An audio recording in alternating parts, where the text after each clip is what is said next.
제가 울지 않으려고 좀 오늘 주님 제가 울지 않고 설교를 좀 했으면 좋겠어요. 이렇게 다짐을 하고 그러고 왔는데 역시 하나님의 사랑은 내 의지를 내가 의지를 하나님의 의지를 내가 꺾을지 못한다는 것을 다시 한번 느끼게 됐고 너무 감사하다는 생각이 들었습니다. 특별히 오늘 이 말씀을 듣는 여러분들에게도 저와 같은 동일한 은혜가 임하기를 간절히 바랍니다. 치유와 회복이 일어나는 성령의 임재가 이 시간에 여러분들을 다 감싸서 정말 치유와 회복이 일어나고 여러분들의 마음속에 하나님의 나라가 임하기를 다시 한번 주님의 이름을 축원합니다. 인간에게는 네 가지의 마음의 영역이 있다. 그렇게 심리학자들이 이야기를 합니다. 내가 알 수 있고 남도 알 수 있는 부분,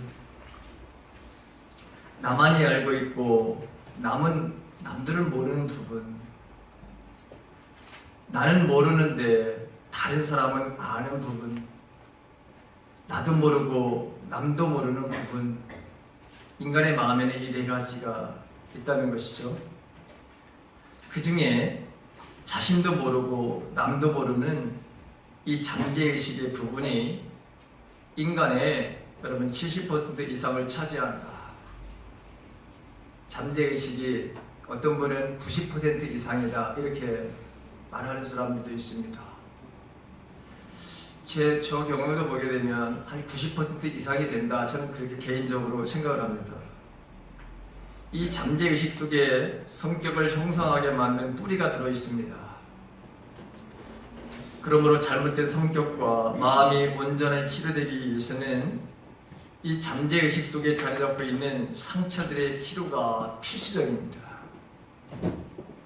잠재의식의 형성은 어머니의 태부 때, 태중에서부터 이것이 시작됩니다. 그러므로 그 영역은 자신이 인식할 수 없는 수많은 것들을 포함하기 때문에 나도 모르고 남도 모르는 부분, 여러분 이것은 하나님만이 인간의 마음을 바로 치료하실 수 있다고 하는 이것을 우리들에게 가르쳐 주고 있는 것이죠. 이 잠재의식 속에는 부모의 여러 영역이 여러분 우리들에게 유전되기도 합니다. 기질적인 요소가 바로 우리에게 들어옵니다. 우리 조상 때부터 내려왔던 모든 것들이 이 저주스러운 모습이 여러분 안에 내 안에 바로 여러분 가득 차 있습니다.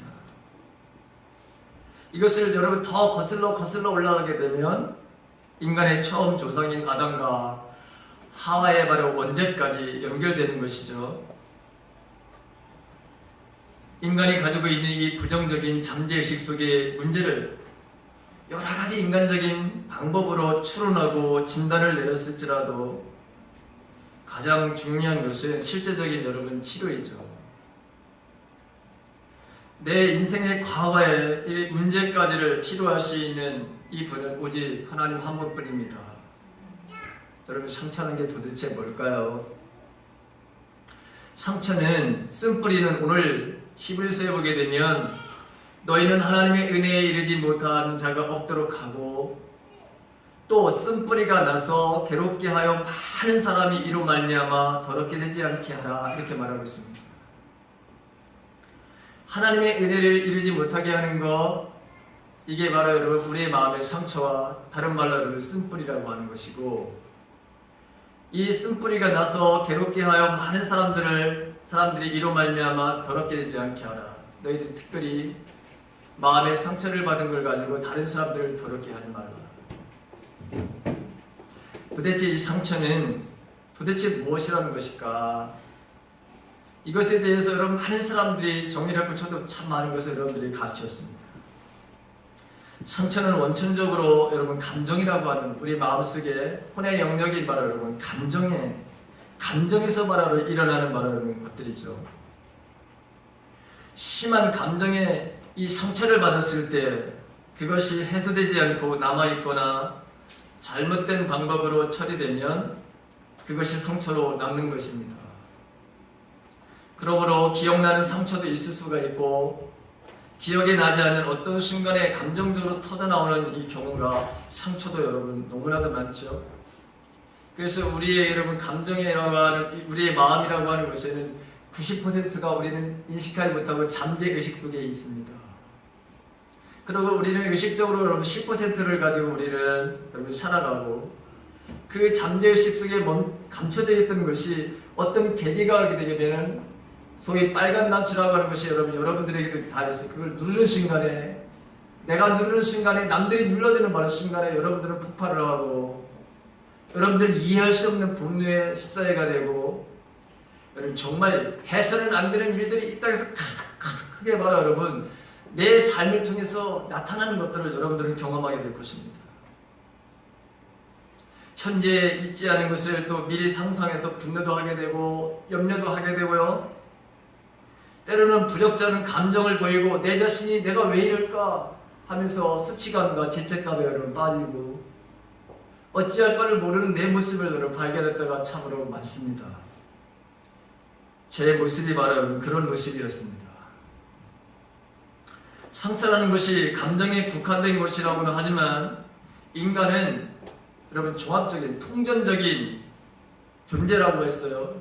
우리는 영과 혼과 육이라고 하는 영이 병들면 혼이 병들게 되어 있고 혼이 병들면 육체는 말할 것도 없습니다. 육체가 병들면 혼도 병들게 되어 있고 혼이 여러분 병들면 영도 여러분 다시 병들게 되어 있죠.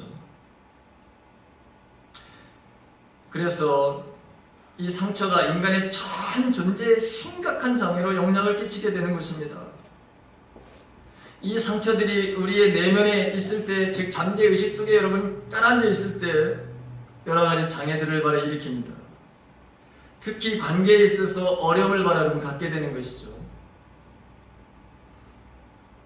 상처란 또 비신앙인에게만 일어나는 것이 아닙니다. 상처는 오히려 신앙인들에게 더 심각해질 수 있습니다. 목사가 되어서 전도사가 되어서 장로가 되고 권사가 되고 집사가 되어서 여러분 상처를 주고받으며 갈등과 괴로움 속에 허덕일 때가 여러분 너무나도 많죠. 이해할 수 없는 범죄에 바로 죄 가운데 여러분 빠지게 되는 것들을 보게 됩니다. 저는 제가 목사가 되었지만 목사가 되고 난 다음에도 참 너무 많은 바로 여러분 이 상처를 내 아내에게 줬습니다. 여러분 우리 아들 딸들에게도 여기 앉아있지만 우리 딸들에게도 내가 바로 여러분 생각하지 않았던 못하는 그런 마음의 바로 여러분 상처를 우리 자녀들도 가지고 있습니다. 저는 가끔씩가다 예전에 아이들에게 질문을 해봤습니다. 나 때문에 너희들이 지금 고통과 아픔을 당하는 것이 있다면 말해줘라. 그런 얘기를 여러분 저는 했습니다. 근데 아마 내가 나에게 그런 말을 하면 아빠가 또 마음에 아픔이 있지 않을까 하는 그런 염려 때문에 말을 안 한 것들도 분명히 말해 있을 것입니다. 어쨌든 저는 목사가 되어도 참으로 많은 아픔을, 많은 고통을 우리 집사람에게 제가 준 사람입니다. 여러분 때로는 여러분들의 마음에 상처를 바라는 준 적도 참으로 많습니다. 상처는 나름대로 여러분 고리를 바로 형성하고 있습니다. 상처받는 사람이 더 상처에 민감하게 되어 있고 그래서 더 많은 상처를 받게 됩니다. 이것이 바로 상처의 악순환입니다. 저는 제가 치유 그 세미나를 가고 그럴 때마다 거기 가가지고 저는 제 자신을 바로 속인 적이 많습니다. 나는 상처가 내 안에 그렇게 많은 줄을 사실은 인식도 잘 못했거니와 나는 내가 경험했던 그것이 과연 내 삶 속에서 이렇게 큰 영향력을 주는지 저는 그것에 대해서 늘 정상적으로 다 생각을 하지 못했습니다. 언제나 여러분 부정적인 생각을 했습니다. 그것이 그렇게 내 지금 인생에 이렇게 큰 영향력을 주는가? 그런 부정적인 생각을 늘 갖게 되었다고 하는 것이죠. 여러분, 상처를 받은 사람들, 이 상처에 얼마나 많이 예민한지 여러분들은 만약에 여러분들 안에서 내가 이해할 수 없는 방법으로 그렇게 여러분들이 반응을 보인다면 여러분들은 누구보다도 이 세상에서 가장 많은 상처를 받은 사람들입니다. 물론 인간은 모두가 다 상처를 받게 되어 있습니다. 그게 바로 인간의 바로 실존입니다. 여러분들이 예수님을 믿지 않았던 부모들, 그 부모로부터 여러분 받은 그 상처는 여러분 수만 가지 숫자인지 어떻게 다 쓸 수가 없습니다. 그런데 저는 어떻게 생각했냐면 겨우 나는 아마 15가지나 한 30가지 안에 나는 상처를 받을 거다. 난 그렇게 늘 생각했습니다. 저는 이게 얼마나 교만한 것이었는지 여러분 최근에 와서 더욱더 여러분 성령께서 나에게 가르쳐 주었어요. 아니다. 너는 이 세상에 먹물을 삼아가지고 쓴다 하더라도 너에게 상처가 얼마나 많다면 너는 다 겪을 수 없을 것이다. 너는 여태까지 잘못 알고 있었다 라고 하는 것을 하나님께서 저에게 가르쳐 주셨습니다. 내면으로부터 하나의 상처가 여러분 다른 상처를 여러분 불러일으킵니다. 자신의 상처 때문에 비정상적으로 반응해서 주변에게 상처를 주고 그러므로 본인이 다시 상처를 받게 됩니다. 내가 왜 이런 일을 했을까? 내가 왜 자녀에게 이렇게 못된 말을 했을까? 왜 아내에게 바로 하지 않아야 돼? 내 마음에는 그렇게 해서는 안 된다고 하는 생각을 가졌는데 이미 벌써 나는 그렇게 행동을 해버리고 말았습니다. 그래서 수치감과 죄책감에 빠져가지고 또 여러분 뭐죠? 내 자신이 여러분 이렇게 한심해. 내 존재가 왜 이렇게 무가치한 것인가? 그런 바라는 생각을 갖고 또 우리는 더 큰 바라는 상처를 가지고 있는 것이죠. 주변의 모든 사람들과 관계를 어렵게 가지고 분위기를 얼마나 힘들게 하는지 모릅니다. 나 때문에 여러분 가정의 아이들이 말하는 숨을 못 쉬게 하는 일들도 우리는 하고 있습니다. 제 자신도 제 아내와 말하는 싸움을 했을 때 저는 여러분 분노가 너무나도 심해가지고 그래서 여러분 바락소리를 여러분 지르는 일이 너무나도 여러분 많았습니다.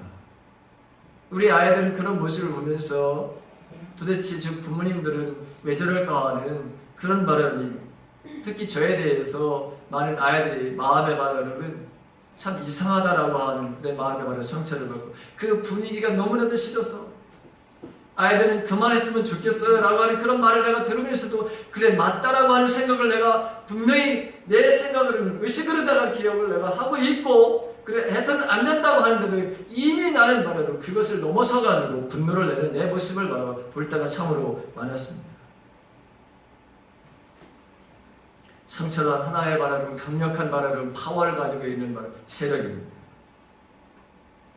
물리적인 바라는 이 상처와는 여러분 다른 거예요. 우리가 여러분 무엇을 하다 다친 것은 여러분 이건 치유가 되는 거예요. 금방 여러분 약을 바르고 여러분 부러지고 그러면 여러분 이거는 여러분 장군 조금 낫겠지만 이건 말하는 치유가 여러분 금방 됩니다.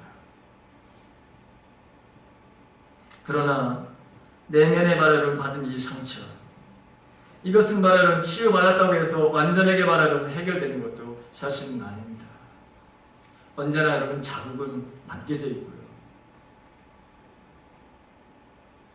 상처가 얼마나 이 강력한 세력을 가지고 있는지 사단은 바로 이 상처를 가지고 여러분 우리를 놔주지 않습니다.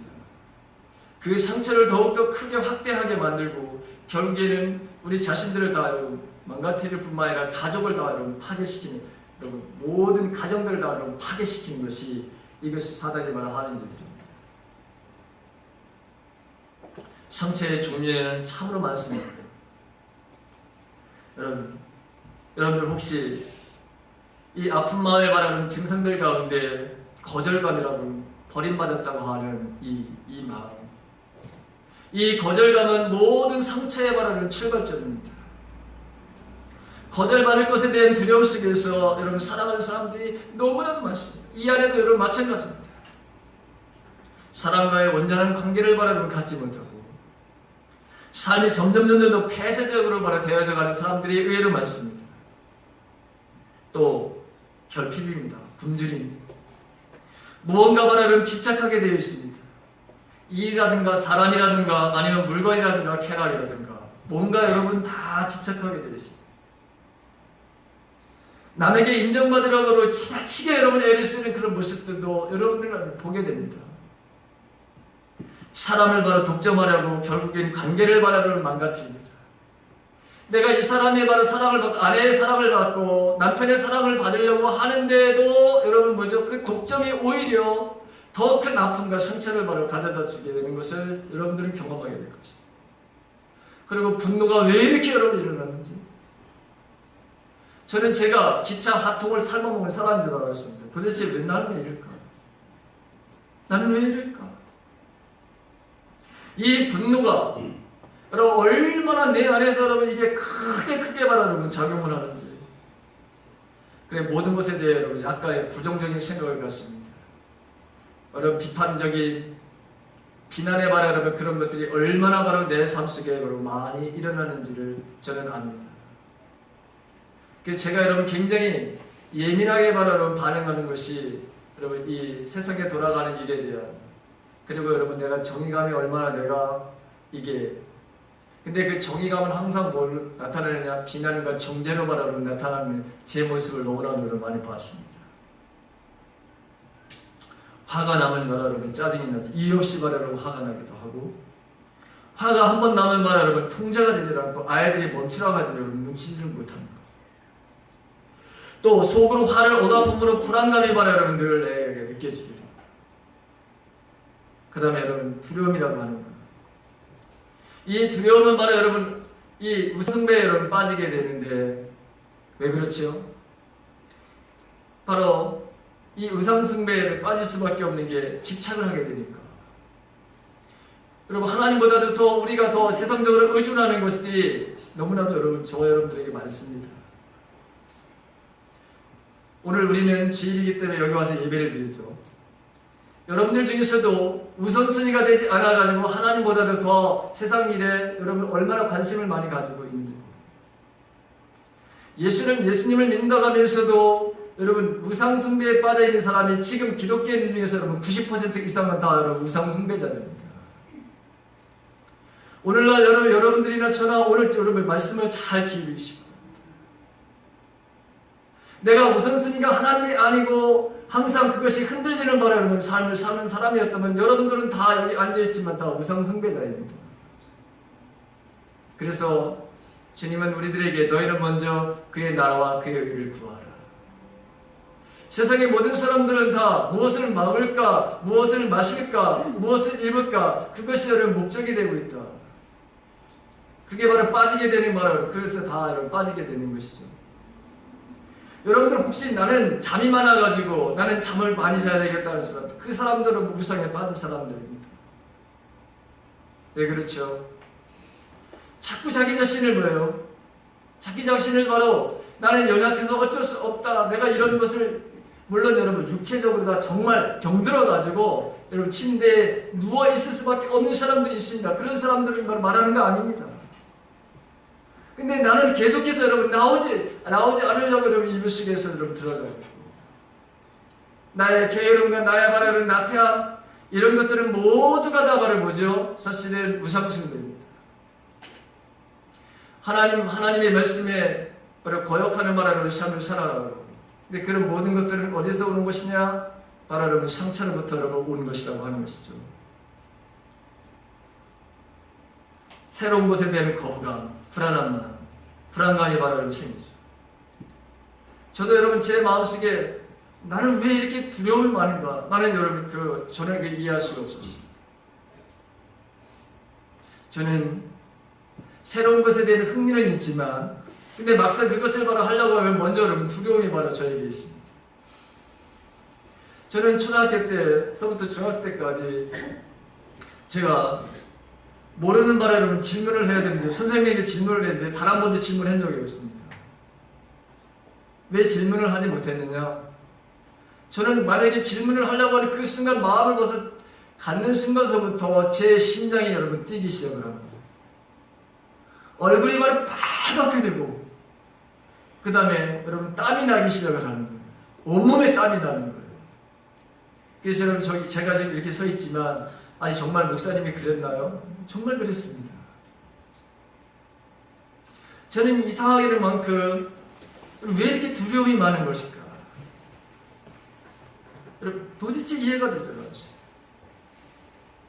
그리고 나는 왜 이렇게 모든 일에 대해서 여러분 자신감이 바라봤고 왜 도대체 이런 일이 일어날까? 여러분 새로운 것에 대한 불안한 마음, 여러분 요즘에 여러분 얼마나 핸드폰이 여러분 그걸 기능을 통해 가지고 은행에 바로 업무를 보는 게 얼마나 여러분 쉬워요. 근데 저는 그것을 여러분 최근에 했어요. 그게 좋다는 것을 여러분 알고 있었지만 막상 그걸 조금만 제가 여러분 그 신경을 쓰게 되면 저기 그 ATM 기계를 안 가도 되는데 저는 일부러 여러분 그걸 가면서 내가 왜 이래야지 앉아서 지금 다 할 수 있는 것을 내가 왜 이러나 도대체. 그래서 여러분 이 최근에 제가 이 인터넷을 통해라든가 이런 모든 것에 대해서 더 자신감을 여러분 갖고 이제 하게 되었습니다. 그리고 문제가 생기면은 바로 과거로 바로 내가 돌아가는 거였어요. 주님은 영원한 현재를 살라고 하는데 상처가 있는 사람들은 항상 과거에 여러분 그 어떤 상처로 돌아가서 거기에 바로 여러분 묶여져 있습니다. 미래는 오지도 않았는데 미래에 대해서 얼마나 여러분 두려워하고 걱정을 하는지 여러분 모릅니다. 주님은 우리를 현재를 바라보는데 현재를 바라볼 수 없는 그런 바로 삶을 살게 되는 것이죠. 그리고 어떤 문제가 되면 빨리 결정을 내려야 되는데 사실은 여러분 제가 상처가 많을 때는 사실 이게 되질 않았어요. 그래서 고민하고 또 고민하고 또 고민하고 그래서 쉽게 여러분 결정을 바로 내리지 못하는 이런 마음. 자, 상처로 다 일하는 여러분 변형된 마음들이 앞에서 제가 여러분 이 열거한 것보다도 더 일그러진 바라는 상한 모습이 증상들이 너무나도 많이 나타납니다. 열등감. 이 열등감이 생기게 되면 여러분 이 열등감 자존감이 바로 낮아지게 되죠. 매사에 자신이 없어지는 것이죠. 이 열등감의 바로 원인 여러분 내가 다른 사람들보다 여러분 못하다고 하는 것입니다. 하나님께서는 우리를 완전하게 온전하게 창조하셨다고 말씀하셨는데 나는 다른 사람들과 여러분 비교를 하면서 이 열등감에 바로 사로잡히게 되는 것이죠. 이 낮은 자존감은 잠재력을 여러분 마비시키죠. 하나님께서 우리에게 주신 우리 안에 내가 가지고 있지 않은 바라 여러분 하나님이 우리에게 심어놓은 그 모든 잠재력을 바라 여러분 다 말살시키는 것이죠. 그리고 낮은 자존감은 꿈과 이상을 파괴시킵니다. 나는 할 수 없어. 다른 사람은 다 해도 나는 못할 거야. 이런 생각을 여러분 갖죠. 낮은 자존감은 대인관계를 여러분 망가뜨립니다. 나는 잘해보려고 하는데 이상하게 나를 바라고 거부하는 이런 현상들이 바로 일어납니다. 그리고 낮은 자존감은 하나님의 부르심에 대해서 거부를 하게 됩니다. 나는 하나님이 부르시지 않았어. 나는 이렇게 쓸모없는 사람을 어떻게 하나님이 부르셨어? 나는 재주도 없는데, 나는 가진 것도 없는데, 나는 비교해봐도 아무것도 없는데, 그런데 어떻게 나를 하나님이 부르셨다는 거야 도대체? 무엇에 쓰려고? 이 쓸데없는 나를 도대체 왜 불러? 여러분 그런 생각을 여러분 가지는 거예요. 무가치함을 바라는 느끼게 되는 것이죠. 여러분 부채기만 바라는 삶을 살게 되고요. 일을 바로 준비해 그만두고 도피하는 바라는 삶을 살게 되는 거예요. 일을 하면서도 여러분 끝까지 그 일을 못해요. 꾸준함이 없어요. 했다 이것 했다 저것 했다 왔다 갔다 하다가 여러분 인생을 바라는 망치는 사람들이 얼마나 많은지 모릅니다. 죄의식에 또 여러분 사로잡히게 되죠. 여러분 불안감이 바라는 오게 되는 거예요. 언젠가는 나쁜 일이 일어날 거야. 여러분 그렇게 안 만들겠다고 하나님은 아시는데 나는 이미 내 인생에는 늘 좋은 일보다는 나쁜 일이 더 많아가지고 반드시 내일에는 항상 이런 나쁜 일이 더 많이 일어날 거야. 여러분 그런 기대를 가져요. 여러분 그 기대대로 여러분 되어지는 거예요 진짜. 그 다음에 여러분 완전주의, 완벽주의가 여러분 여기서 나오는 거죠. 이 완전한 사람들은 하나님의 말을 은혜를 받을 수 없는 대표적인 말을 하는 사람들입니다. 자기가 모든 것을 다 해야 되고 안정감을 느끼고 내가 이걸 일을 하지 않으면 절대로 나에게 하나님 복을 주시지 않을 거예요. 내가 이것을 지금 하지 않으면 다른 사람이 나를 비난할 거예요. 바로 여러분 이렇게 바로 이 완전주의라고 하는 것은 열등감 때문에 사실을 놓는 거예요. 그것을 바로 여러분 뭐요? 덮으려고 인간의 모든 애를 바로 쓰죠. 그런데 쓰면 쓸수록 뭐죠? 내 안에는 여러분 공허함이 찾아오게 됩니다. 그리고 늘 바로 여러분 나는 더 했어야 되는데 내가 하지 못했다고 하는 끊임없이 자기를 바로 여러분 괴롭히는 거예요.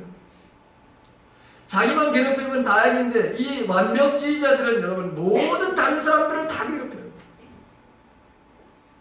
얼마나 여러분 괴롭히는지 몰라요. 그러고 자기는 말을 뭐라죠? 나는 책임감이 강한 사람이야. 나는 원래 이런 사람이기 때문에 나는 그렇게 봐달라고 여러분 인정을 해달라고 인정 중독에 여러분 빠져 있는 거예요. 그래서 이런 사람들은 지나치게 희생과 봉사를 바로 여러분 하는 거예요. 자기가 여러분 뭐예요? 허리가 끊어져도 여러분 자기가 해야 되는 거예요. 남들에게 여러분 시키지를 못해. 남들과 더불어 일을 못해. 이건 내가 해야 될 일이야. 뭘 자기가 다 일을 한다고. 그런데 여러분 이게 자기의 상처 때문에 이렇게 온 것이라고 생각을 하지 않는 거예요. 그리고 항상 뭐죠? 다른 사람을 향해서 정죄를 해요. 그리고 강요를 해요. 왜 나는 이렇게 하는데 저 놈은 왜 저렇게 못하는 거야? 특히 아내들이 여러분 나는 이렇게 하는데 왜 남편은 왜 도대체 저 모양이야? 저 새끼는 왜 저래? 속으로다가 여러분 사실 욕은 안 했지만 속으로다가 여러분 이런 마음들을 가지고 있는 거예요. 저 인간하고 같이 살아야 될까? 저 인간을 말해 내치고 있으면 좋겠다. 여러분 정죄감이 우리 안에 탁 벌어요. 그리고 끊임없이 잔소리를 해야 되는 거예요. 남편에게 당해서 이거 해. 그리고 항상 조건을 내보는 거예요. 여러분 그게 바로 이 완전주의자들 죄의식을 가지고 열등감을 가지고 이 두려움 속에서 여러분 이런 것들 때문에 마음에 바로 여러분 상한 마음이 보여지는 바로 증상들이죠. 하나님의 은혜의 체험을 절대로 못하는 사람들이 완벽주의자. 하나님의 통로가 들어와야 되는데 하나님 여러분 열어놔야 되는데 내가 다 하겠다는 거예요. 내가 다. 여러분 어떻게 인간이 다 할 수 있습니까?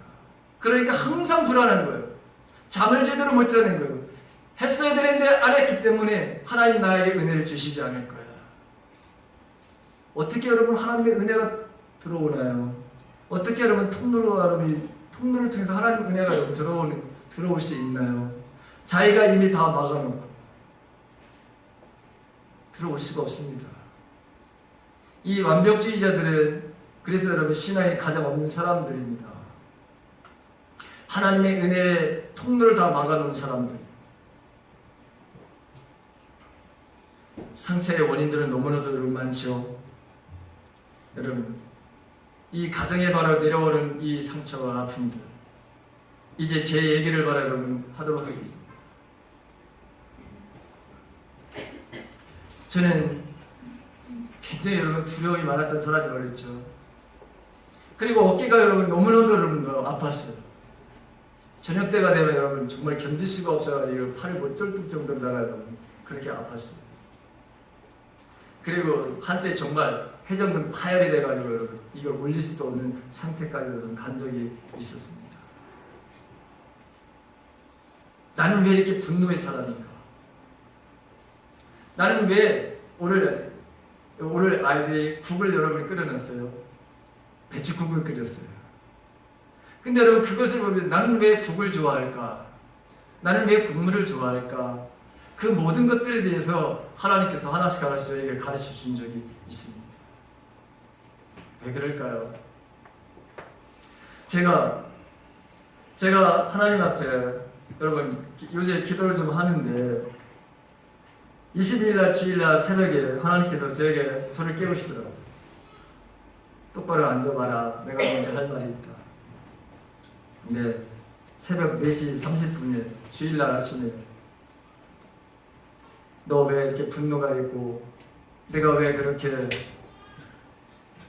네 마음을 다스리지 못하고 그러고 너는 왜 그 땀을 많이 흘리고 왜 어렸을 때 이렇게 긴장을 하게 되면 질문도 못했고 겨울이 다가오기 시작하면 왜 너는 추위를 느끼고 다른 사람들도 왜 추위를 더 느끼고 이런 모든 것들에 대해서 내가 너한테 이제 얘기를 하겠다. 그래서 제가 눈을 감고 조용히 기다렸어요. 그랬더니 하나님께서 성령께서 하시는 게 뭐냐, 사실은 내 어머니가 너를 임신할 때 너를 원하지 않았다. 내 어머니가 나를 임신하는데 원하지 않았다. 그러면서 넓은 운동장을 딱 보여주신 거예요. 그 넓은 운동, 너무너무 넓은 운동장인데 거기에 어린 소녀가 여러분 혼자 있습니다. 그 넓은 운동장. 홀로 있는 그 모습을 보니까 여러분 정말 가슴이 맺이는 내 가슴에 이게 와닿는 거예요. 저기에 지금 저렇게 혼자 있는 저 소녀가 내 어머니란다.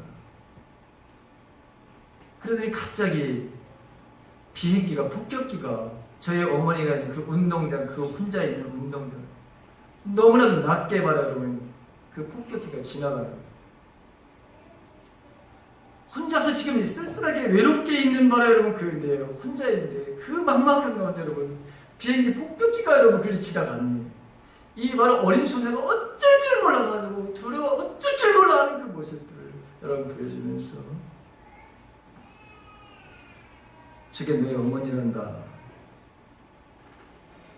그렇게 말씀을 하시더라고요. 텐마루에 앉아있는 하나님을 쳐다보는 어머니의 모습을 보여주는 거예요. 따뜻하게 햇빛이 들어오는 바라 여러분 꼭 앉아가지고 어린 소녀가 하염없이 밖을 바라 여러분 내다보고 따뜻한 햇빛을 바라보는, 그러면서 발을 가지고 이렇게 움직이면서 계속해서 여러분 외로움과 고독함과 쓸쓸함 이런 그런 표정이 제 마음에 와 닿는 거예요. 그러면서 뭔가 바깥을 내다보는 바람을 그 모습. 그러니 장면이 여러분 그 네 어머니란다. 조금 있더니 어린 아이를 그 보드라운 손을 저에게 보여주시는 거예요. 그 보드라운 손이 어머니의 여러분 그 여자의 젖가슴을 노려 제가 만지는 거예요.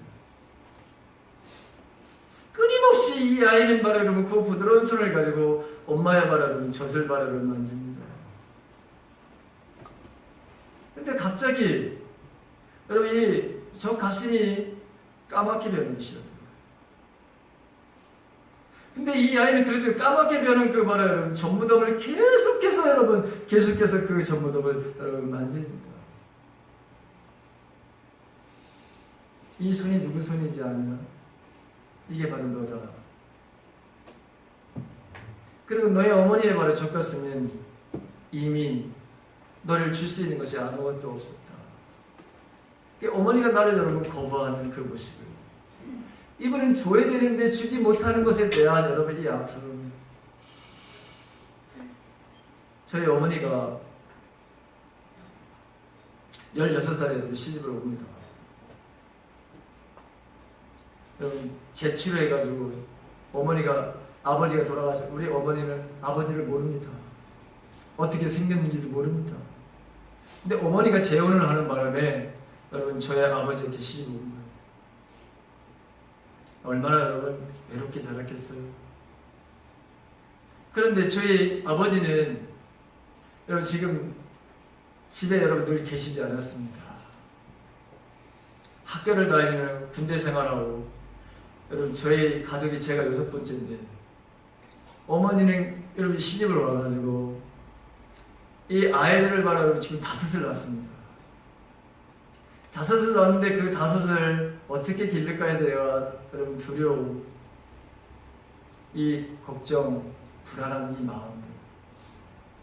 근데 바로 제 위에 여러분 그 임신해가지고 이 아이가 여러분 죽었습니다. 이 아이가 여러분 죽어갔어요.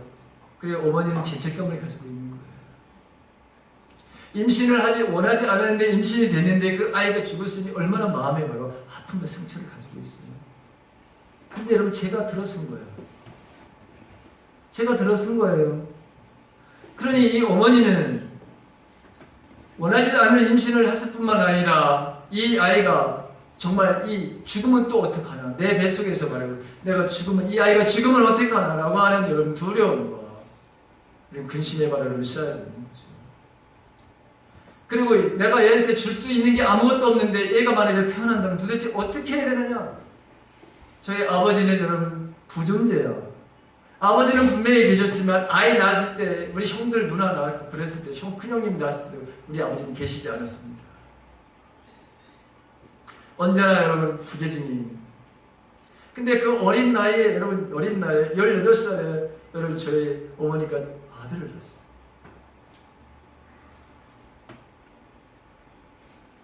얼마나 두려웠을까요? 얼마나 여러분 외로웠을까요? 남편이 없어. 그리고 저희 할머니는 따뜻한 분이에요. 저희 어머니가 시집 와가지고 삼시세끼를 여러분 따뜻한 진지를 그 어린 소녀가 세끼를 다 준비해가지고 저희 할아버지한테 여러분 식사를 말해도 갖다가 드려야지만 잡수신 16살짜리가 와가지고 시집을 와가지고 그 밥 세끼를 하는 것도 여러분 벅찼을 때 거기에 바로 아이 여러분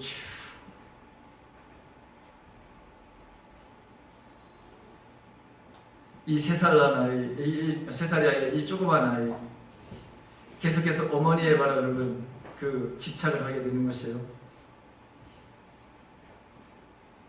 어머니의 바로 여러분 전무덤을 계속해서 찾는 거예요.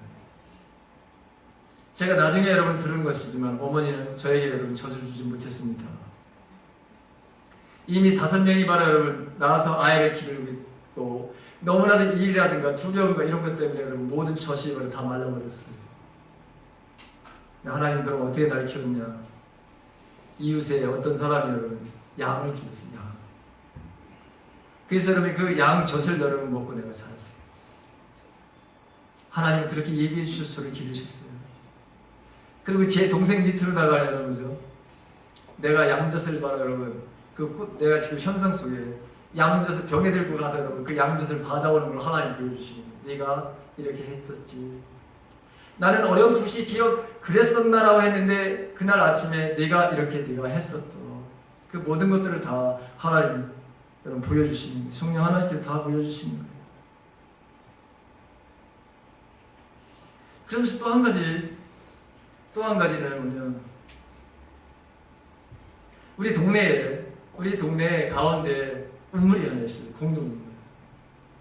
이 공동 우물이 깊이가 20에서 30m 보이질 않아요. 이렇게 내려다보면 끝도 안 보여요. 저 밑바닥도 보이질 않아요. 공동 우물이 있는데 이 공동 우물에 여러분 이 높이 우리도 커서도 들여다보다 여러분 거의 공포가 느끼는 그런 우물이에요. 한 1m 50인가 우리 높이 2m 애들이 절대로 다가 이렇게 큰 애들도 내려다보지 못하도록 여러분 그렇게 아예 네모 반듯하게 해가지고 동이만 올려놓고 이제 이어가지고 자연스럽게 이고 다시 하는 거예요. 근데 제 3살 때 저희 아버지가 저를 여러분 그 우물 거기다 올려놓은 거예요. 그게 지금 저한테 여러분 보이는 거예요. 왜 그랬을까? 저희 아버지가 여러분 오늘날 조현병이라고 하는 정신분열증에 걸리신 거예요. 정신분열증에 여러분 걸렸어요.